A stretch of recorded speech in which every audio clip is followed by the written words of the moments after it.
Yop les copains, j'espère que vous allez bien et aujourd'hui on se retrouve pour une nouvelle vidéo pour parler sport bien sûr mais surtout biathlon. Et oui, le week-end dernier on était du côté de Nové Mesto en République tchèque pour la 7e étape de Coupe du Monde de cette saison 2022-2023. Ça y est, on rentre dans la dernière ligne droite de notre année de biathlon avec ce week-end en République tchèque qui était le premier de la dernière partie de saison. Ça y est, on se rapproche dangereusement du beau temps et du printemps avec bien sûr l'intersaison et pour nous les 8 mois d'hibernation avant le début de la prochaine saison fin novembre début décembre. Avant cette intersaison et peut-être la dépression qui va nous guider, on va quand même essayer de profiter au maximum des derniers week-ends de compétition avec nos sportifs à la carabine dans le dos et pourquoi pas en vous parlant des enseignements de ce week-end en République tchèque qui sont au nombre de 5 et le premier d'entre eux et pas des moindres, c'est la domination norvégienne. Chez les femmes, on était habitué à la domination norvégienne. Chez les hommes, depuis le début de la saison, cette fois-ci, c'est les nanas qui s'y mettent. Et autant vous dire qu'elles font vraiment pas semblant, puisque même avec un effectif réduit du côté de Nové Mesto, elles ont clairement pesé sur les courses avec 2 doublés sur le sprint et la poursuite. Reuseland et Trandrevold à chaque fois dans cet ordre-là. Seule Anaïs Chevalier-Boucher a été en mesure de contrecarrer la suprématie norvégienne. On en parlera un petit peu plus tard dans la vidéo. Ingrid Trandrevold qui clairement monte en puissance depuis les mondiaux à Oberhof. 4e de la poursuite, puis derrière médaille d'argent sur la course derrière en clôture d'essais mondiaux dans la Mecque du biathlon. On se souvient de ce dernier tour absolument extraordinaire où d'abord elle amortit l'attaque de Julia Simon qui revient derrière et puis derrière dans les derniers hectomètres elle essaye de revenir, de repartir à la chasse d'Anna Heuberg. Il s'en est fallu de très peu pour qu'elle aille cueillir sa première médaille d'or en carrière sur des championnats du monde. Clairement, elle est en forme sur les skis, elle profite de cette forme sur les skis pour aller chercher des podiums, malheureusement privée de victoire par sa compatriote Marte Osbu-Reuseland. J'allais dire épatante, mais est-ce que c'est vraiment épatant de retrouver la vainqueur du classement général 2021-2022 à la première place, elle qui a quand même vécu une saison assez contrastée, compliquée, bizarre, parce qu'elle était absente en début de saison à cause de problèmes de santé. C'est vrai que celle qui domine le biathlon mondial depuis 2-3 saisons avec sa compatriote Thierry Lekhoff, qu'on n'a pas vu cette année et qui se pose des questions sur la suite de sa carrière, a décidé de se préparer dans son coin pour revenir tranquillement sur les championnats du monde. Elle a fait de ces championnats du monde à Oberhof son objectif de la saison. Malheureusement, pas de médaille d'or à l'issue de ces mondiaux en individuel, mais quand même une Marte Osbu-Reuseland qui est fraîche physiquement, fraîche mentalement, qui est également très performante sur les skis et derrière la carabine et qui va bien évidemment profiter de ce package total pour aller cueillir les victoires. Elle sera certainement la femme forte de cette fin de saison parce que c'est vrai que les protagonistes du classement général, celles qui jouent encore le globe, Elisa Vitozzi, bien sûr Julia Simon et autres Elvira Heuberg, sont un petit peu plus en son retrait. Alors bien sûr, pour 2 d'entre eux, en retrait, tout est relatif puisqu'ils ont quand même été performantes. Pour la dernière, ça a été un petit peu plus compliqué, on en reparlera, mais c'est vrai qu'il y a des places qui vont certainement être à prendre pour celles qui jouent en marge du classement général et pourquoi pas pour une Anaïs Chevalier-Boucher qui a réalisé un double podium sur ce week-end en République tchèque. Elle le dit, c'est pas forcément un site qui géographiquement parlant lui plaît plus que ça. En revanche, la piste répond parfaitement à ses caractéristiques. Elle maîtrise sur le pas de tir sur ce site et elle a réussi à aller chercher 2 3e places, son meilleur week-end donc depuis le début de cette saison 2022-2023. On rappelle, Anaïs Chevalier-Boucher en préambule de cette Coupe du Monde 2022-2023, elle faisait partie selon moi, tout comme Julia Simon, des outsiders à la succession de Marte Osbu-Reuseland qui allait rendre vacant son gros globe de cristal à cause du fait qu'elle n'allait pas participer aux premières étapes de Coupe du Monde et malheureusement on connaît la suite.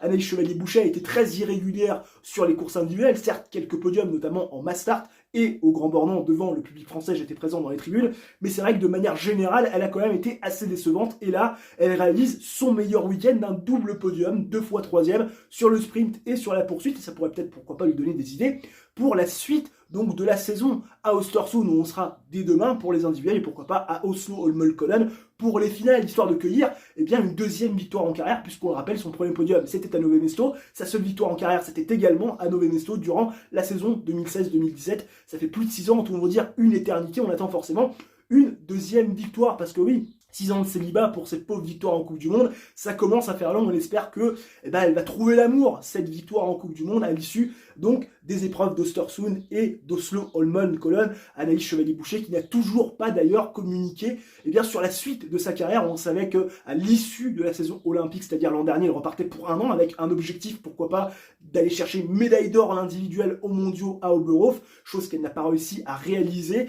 Et pour l'instant, pas d'informations, silence radio sur la suite de sa sa carrière. On sait qu'Anneli Chevalier-Boucher vit une double vie, celle d'athlète de haut niveau et celle de maman, ce qui n'est pas toujours forcément très compatible, même si on espère quand même égoïstement qu'elle, pourquoi pas, continuera une année plus, histoire de permettre aux jeunes de progresser plus vite, les Lou Jean Monod, les Sophie Chauveau, et pourquoi pas également de se donner une nouvelle chance d'être championne du monde. Cette fois-ci, ça serait du côté de l'Enzo Rai 2 en Suisse. Le deuxième enseignement, c'est bien sûr la bonne opération classement général de Julia Simon. Alors certes, sur le papier, ça ne fait pas forcément rêver les résultats. 10e du sprint, 4e de la poursuite.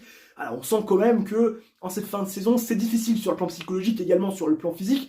Mais c'est vrai que toutes celles qui jouent le classement général de la Coupe du Monde ou qui sont les premières du classement général de la Coupe du Monde ont vécu un week-end difficile parce que oui, mentalement, physiquement, les précédents week-ends, les championnats du monde commencent à peser dans les esprits et dans les têtes. Il y a moins de fraîcheur, c'est normal. Mais quand même, Julia Simon, pour une fille qui revient du Covid, puisqu'elle a chopé le Covid-19 avec quand même des symptômes assez prononcés après les championnats du monde, et donc avant cette épreuve de Coupe du Monde, franchement, je trouve que sa performance est plutôt très correcte, surtout quand on sait qu'Elvira Heuberg, qui était sa principale concurrente au classement général de la Coupe du Monde, s'est complètement raté. Elvira Heuberg, qui vit une saison là aussi très contrastée. Certes, il y a eu des podiums, certes, il y a eu 3 victoires, mais elle a été quand même très peu épargnée par les maladies. On se souvient de son forfait pour la Mastart du côté de Ruhpolding. On se souvient également de ses difficultés du côté d'Antoine Zanterselva sur les skis, parce que pas toujours très bien remise de sa maladie, même si elle avait quand même bien limité la casse. Elle a d'ailleurs repris des points sur une Julia Simon ce week-end-là. Elle était un peu passée à travers, la Française, on va pas se le cacher.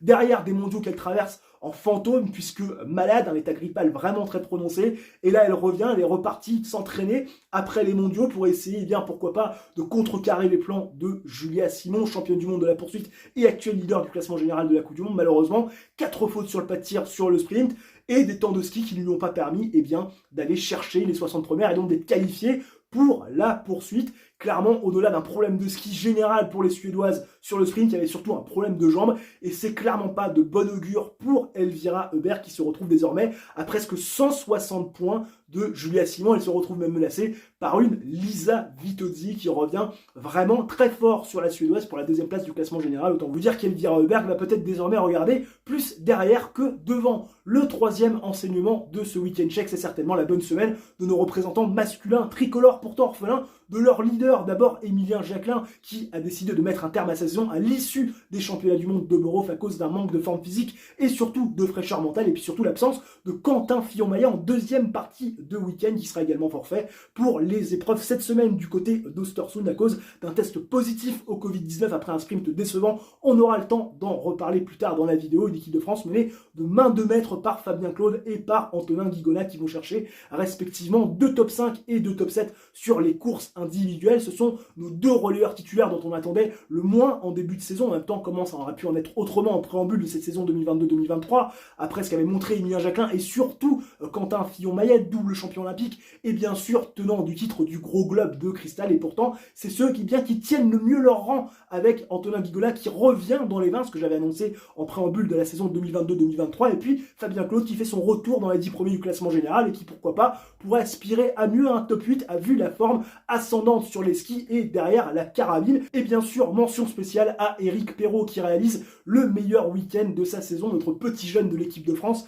qui va chercher 2 top 25 sur le sprint et sur la poursuite, et qui également va réaliser un relais plutôt convaincant lors du relais victorieux de l'équipe de France avec un superbe 5 sur 5 sur le dernier debout. Ça va lui amener de la confiance, c'est sûr, pour les 2 dernières étapes de Coupe du Monde, Östersund et bien sûr les finales à Oslo-Holmenkollen sur la colline norvégienne. 2 qui n'ont pas besoin de confiance, et oui, toute transition gardée pour le 4e point, ce sont les Bø Brothers, Johannes et Tarjei dont je m'étais un petit peu inquiété des performances à l'issue de la première partie de saison. Et bah oui, depuis le 1er janvier 2023, le garçon est revenu truster les podiums, et c'est surtout celui qui se rapproche le plus de son frère Johannes, toujours sur sa planète. Johannes qui va aller réaliser le 10 sur le sprint, parti avec le dossard 2, il nous plombe direct le suspense, et pourtant Tarjei c'est celui qui va se rapprocher le plus de son frère à distance plutôt respectable, lui aussi tirant à 10 sur 10 sur le sprint à moins de 30 secondes de Johannes. On a eu le droit à 2 doublés des frères Bø, Johannes devant Tarjei, que ce soit sur le sprint et sur la poursuite. Les garçons sont toujours